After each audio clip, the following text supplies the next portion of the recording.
ఇవాళ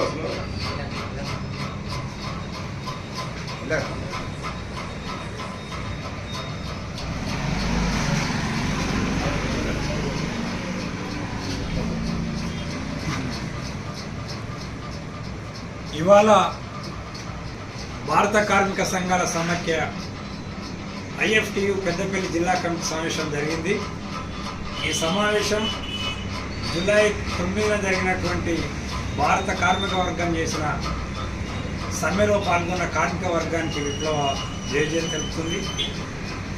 అదేవిధంగా ఒకవైపున 4 లేబర్ కోడ్స్కు వ్యతిరేకంగా మోడీ ప్రభుత్వం అనుసరిస్తున్నటువంటి కార్మిక విధానాలకు, ప్రజా వ్యతిరేక విధానాలకు వ్యతిరేకంగా దేశవ్యాప్తంగా కార్మిక వర్గం పోరాడుతున్నటువంటి సమయంలోనే ఈ రాష్ట్ర ప్రభుత్వం, తెలంగాణలో అధికారంలో ఉన్నటువంటి కాంగ్రెస్ ప్రభుత్వం 282 జీవో తీసుకురావడం ద్వారా అసంఘటిత రంగంలో పనిచేస్తున్నటువంటి కార్మికుల పనిభారం 8 గంటల నుండి 10 గంటల వరకు పెంచడం జరిగింది ఆ జీవోలో.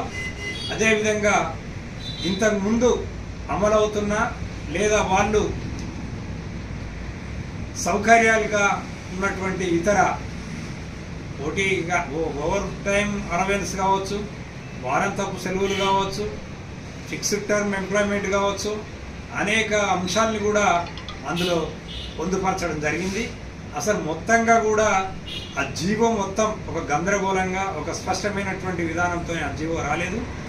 రాష్ట్ర ప్రభుత్వం ఆలోచించి ఆ జీవోని వెనక్కి తీసుకోవాలని, రద్దు చేయాలని చెప్పి భారత కార్మిక సంఘాల సమాఖ్య ఐఎఫ్టియు పెద్దపల్లి జిల్లా కమిటీ రాష్ట్ర ప్రభుత్వానికి విజ్ఞప్తి చేస్తుంది.